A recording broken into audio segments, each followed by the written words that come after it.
siapa tadi? Siapa?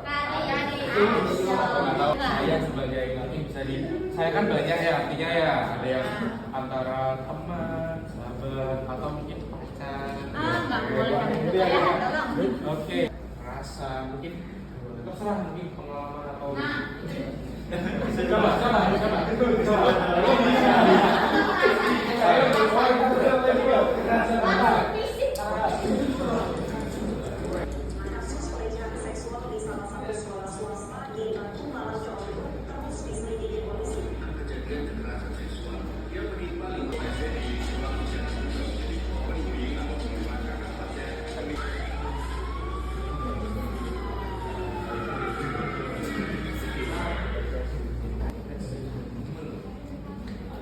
Oke, ini kita ini bisa dibilang seumuran ini ya. Aku sih udah ya. Kalau aku sih 17 tahun kekerasan psikis ya, teman.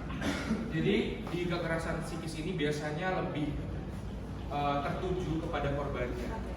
Jadi korban itu biasanya lebih berdampak karena kan dari psikis tuh apa ya? Psikologi mereka. Jadi mereka tuh bisa lebih kayak emosional, terus kayak suka tiba-tiba apa ya kayak gitu. Itu tuh bisa dampaknya tuh bisa ke situ. Jadi gak cuma kayak pengucilan, penolakan, bahkan dihina pun juga orang itu bisa korbannya kena ke psikisnya mereka. Jadi benar-benar kalian itu harus sebelum mengutarakan kata itu harus benar-benar dilihat dulu, apalagi dengan orang yang belum kalian kenal. Biasanya emang yang belum kalian kenal tuh biasanya misal ketemu orang di jalan nih, tiba-tiba kalian nyeletuk ngomong kotor misalnya ya. Oke, yang tadi saya sempat mention nih kak Anis. Nih, tadi kan saya bilang kan memegang, apalagi untuk kaum perempuan ya, itu biasanya dia kurang suka untuk disentuh. Nah ini bisa dicontoh nih. Jadi nggak cuma setara, jadi kayak saling menghargai. Bisa teman dia ada yang nggak bawa makan, kita nawari, tapi sih nggak bawa makan untuk minum, pokoknya minimal kalau misalnya nggak bawa makan, dia naik, sudah nggak bawa makan, dia nggak bisa ditawarin, terus maksudnya pas kamu nggak bawa makan harus ditawarin, gitu lah. Itu termasuk saling menghargai. Terus ada lagi kepercayaan itu ya. Ayo kok kan itu kepercayaan. Jadi misal apa ya? Misalnya kayak Kak Anis punya cerita, sharing ke Kak Rio. Kak Rio bisa menjaga kepercayaan dengan tidak men-share ke teman-temannya ataupun lingkup yang lainnya. Karena hal itu bersifat privasi. Dan terus kalau misalnya di share itu jatuh gibah ya. Julid, biasanya kayak gitu tuh dulu orang-orang yang emang julid. Tangannya sama tahu semuanya.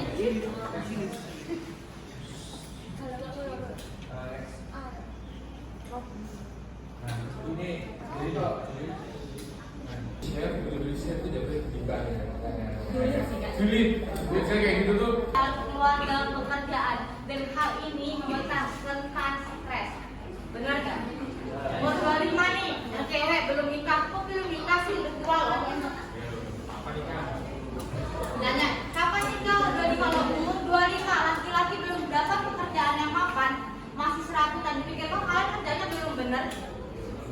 Tapi umur kita sekarang di sini, itu risiko terpapar narkoba tingkat tinggi. Kenapa? Karena rasa penasaran kita ini lebih tinggi daripada orang-orang yang sudah mengalami fase labilnya. Jadi kayak kita tuh rasa ingin tahunya tinggi banget, kepo banget, kayak kayaknya ini enak deh gitu. Kita nggak sosial media aja. Sekarang gini, kita nggak sosial media aja deh. FOMO nggak? FOMO kan? Itu kita makanya kita harus menghindari. Masa orang makan mochi aja, sekedar sebelah dimakan mochi. Kayaknya aku juga pengen mochi deh. Itu kita sangat FOMO ya guys. Jadi kita harus sangat menghindari.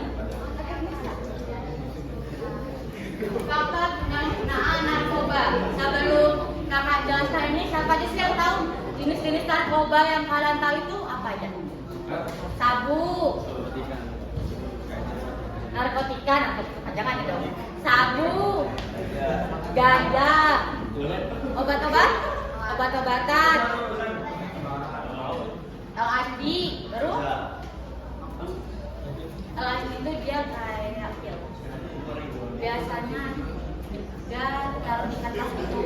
Biasanya ada kan kalau misalnya kita party, biasanya party di kota-kota besar itu tidak lepas dari ekstasi. Dia itu pil warna-warni, kalian tahu nggak? Nggak bagus, berarti kan nggak pernah. Jadi pil warna-warni itu salah satu narkoba. Nah, selain itu narkoba itu sekarang banyak banget bentuknya. Siapa yang bisa berbentuk vape? Nah, vape nih kita sering banget kan ngeliat di depan orang ngepot, nge-vape. Ternyata sekarang narkoba itu bisa loh masuk ke vape atau nggak pot. Hal-hal yang kita anggap biasanya kayak ya udah cuma vape, ya udah cuma pot. Ternyata itu bisa jadi untuk selingan narkoba, bisa dimasukkan narkoba. Permen yang biasanya kita makan enak-enak ternyata bisa juga jadi narkoba. Jadi sekarang banyak banget jenis-jenis narkoba terbaru seperti permen, vape maupun minuman. Jadi kita sangat harus mewaspadainya.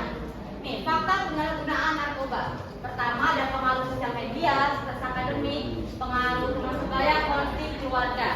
Pengaruh sosial media aja deh, seperti kakak bilang tadi kita tuh FOMO. Bener-bener FOMO tingkat tinggi dah.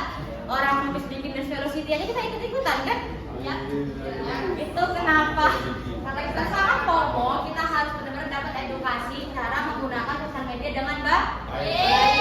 Jangan kalian lihat di sosial media, ih ada orang narkoba keren, pengen narkoba. Itu sangat tidak baik ya. Baru yang stres akademik.